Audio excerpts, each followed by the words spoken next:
Hey, what's going on everybody? Jake Verdon Tech here, and as you can see, we are back in Microsoft Flight Simulator 2020. To say that I've had an absolute blast flying this simulator is an understatement. It can be kind of difficult choosing where to fly to next, having the entire world at your fingertips. So in this video and more to come, I hope to start exploring some more areas of the world and explore different aircraft in this simulator and kind of do some of the stuff that a lot of people aren't. You're going to get a lot of very common flights on YouTube, like flying around New York or the pyramids of Giza, stuff like that, because many people are curious to do it for themselves. But I'd like to showcase some really neat areas to fly that might not come to mind offhand. So that brings us to the Salt Lake City, Utah area. And more specifically, we're taking off out of Ogden-Hinckley Airport, which is just north of Salt Lake City. So what exactly brought me to this area is I used to fly this a little bit with a friend of mine in X-Plane, and we used to take off out of Hill Air Force Base and fly around the mountains, and it was a really cool area, so I was very curious to see what it looked like in Microsoft Flight Simulator, and the scenery is absolutely beautiful, especially in the mountains and like the rivers and valleys that run through them. It's a really cool area to fly, and I definitely encourage people to try it out for themselves. So the aircraft I chose to fly around in this area is the Icon A5, which is a very innovative amphibious aircraft. This is probably not a commonly found aircraft in this area in real life, as probably something more like a Super Cub would be more ideal for flying around the mountains in the backcountry. So regardless of this being an aircraft commonly flown in this area, I still wanted to test it out and potentially land it in some of the lakes and rivers in this area. So with all that out of the way, guys, let's get into the flight. So here we are, guys, at Ogden-Hinckley. The airport ICAO is Kilo Oscar Golf Delta, and we are starting in a general aviation parking area right by the fueling station. So this game capture was actually my first time in the Icon A5. So at first I just kind of did some exploring around the cockpit, and it's a very modern, minimalist cockpit. Even though it's a very basic cockpit layout, I did have a hard time finding the fuel selector, which prevented me from starting up the plane right away.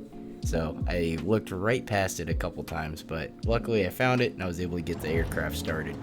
So I didn't do much tinkering with the avionics, and I didn't have a predetermined flight plan from the Microsoft Flight Simulator menus, as I just chose the departure location and not an arrival location.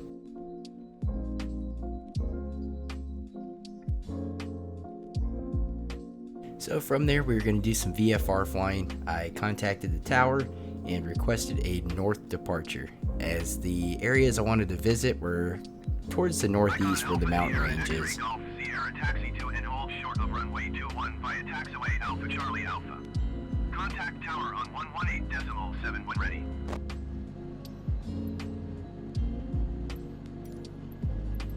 Taxi to and hold short runway 21 using taxiway Alpha Charlie Alpha Icon X-Ray Golf Sierra. And we got taxi clearance to runway 21. Overall, I was pretty impressed with how this airport looked, as I believe it is all procedurally generated. It had a few mishaps where a taxi light would be in the middle of the taxiway, but other than that, it all looked really nice. So this isn't a full flight video, but I'm kind of looking just to give you guys the cliff notes of this flight and some of the coolest parts about it. I figured I'd cut the parts out like taxiing for 3 minutes or so, because that can get kind of boring. So on the takeoff, it looked like we had plenty of runway, so I didn't incorporate any flaps.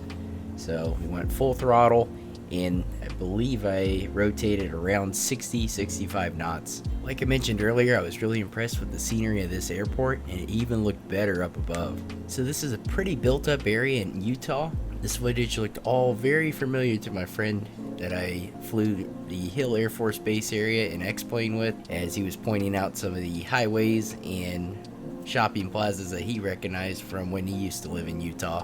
I was pretty impressed with my PC's performance, as I was still getting pretty good frame rates even though it had a lot to generate. So this area is, like I mentioned, just north of Salt Lake City, but this is actually Ogden City. So it's pretty built up, and there's definitely a lot that has to be generated and streamed in flying in this area, as you have Ogden City, which has lots of buildings, highways, we have some lakes, and in the distance you also have the mountain ranges. But that's definitely one of the things I like the most about flying in this area, is the diversity of the terrain. As far as the weather goes, as you guys can tell, it's clear as can be, and if I remember correctly, there wasn't much wind. So beautiful flying conditions, but not very challenging. So talking about the Icon A5 a little bit, so far flying this aircraft, I really like it. It has a very stable but maneuverable feel to it. The Icon A5 definitely isn't known for its speed, as I believe the recommended cruise is around 85 knots. We were stretching it a little bit, as I got the speeds in the yellow slightly exceeding 100 knots. The A5 is best known for its modern minimalist design and also its very safe airframe, having design features that are resistant to spins, controllable in a stall, and even have a slower descent rate during a stall. Now I'm not sure if all these are incorporated in this simulator, but I haven't tested them yet, but I would be curious to try. And above all that, it's definitely known for its amphibious capabilities, being able to land and actually operate in the water. So things got very interesting as I flew northeast of Ogden City, as I flew into the valleys of these mountain ranges. And there is some beautiful scenery in here of the mountains and the very large, I guess it would be considered a lake inside this valley. And coming off of that lake at my 12 o'clock was this pretty good size creek that ran into the mountains a little bit, and that's where I saw the perfect opportunity to try and land the Icon A5 in the water. So to prepare for this landing in the water, we dipped the nose, pulled the throttle out to lose some altitude, and start our descent. And this was just such a fun approach, as the scenery was so cool, going through this little valley in between the mountains and actually landing in the waterway in between the mountains.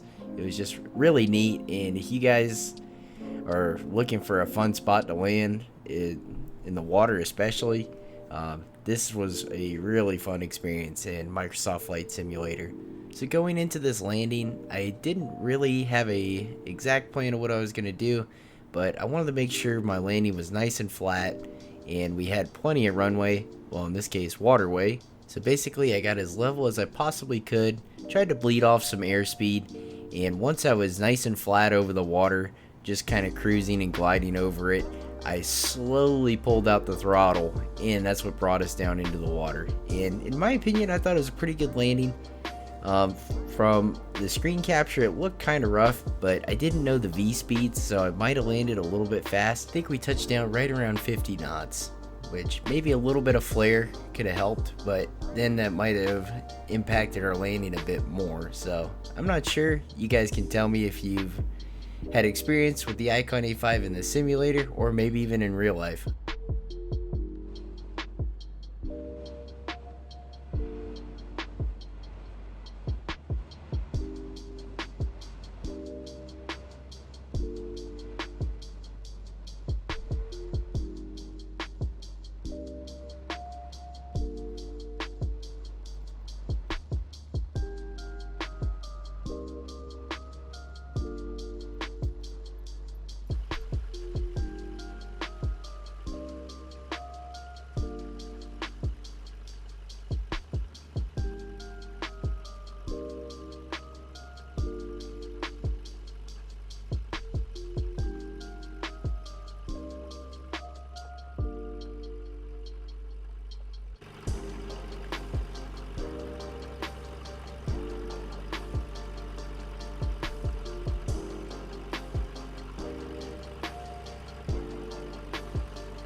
So after taking a little splash in the water, we headed towards this dirt strip called Flying R.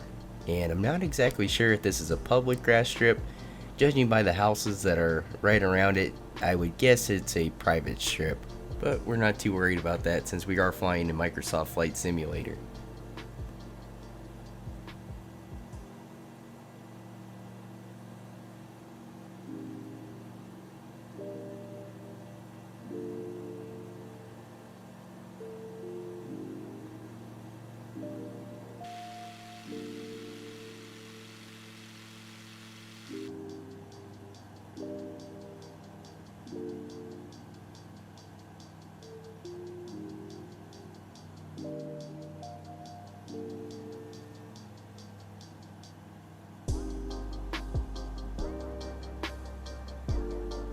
So this is definitely one of the top reasons why I like flying in this area, is for this grass strip in particular. Like I had mentioned, it's got a really cool approach, the scenery is gorgeous, and dropping into the runway is a lot of fun, especially on a right downwind. I feel like we had a pretty good landing. I might have came in a little bit fast, but we had plenty of airstrip to level off and bleed off some airspeed and slowly come down to the ground.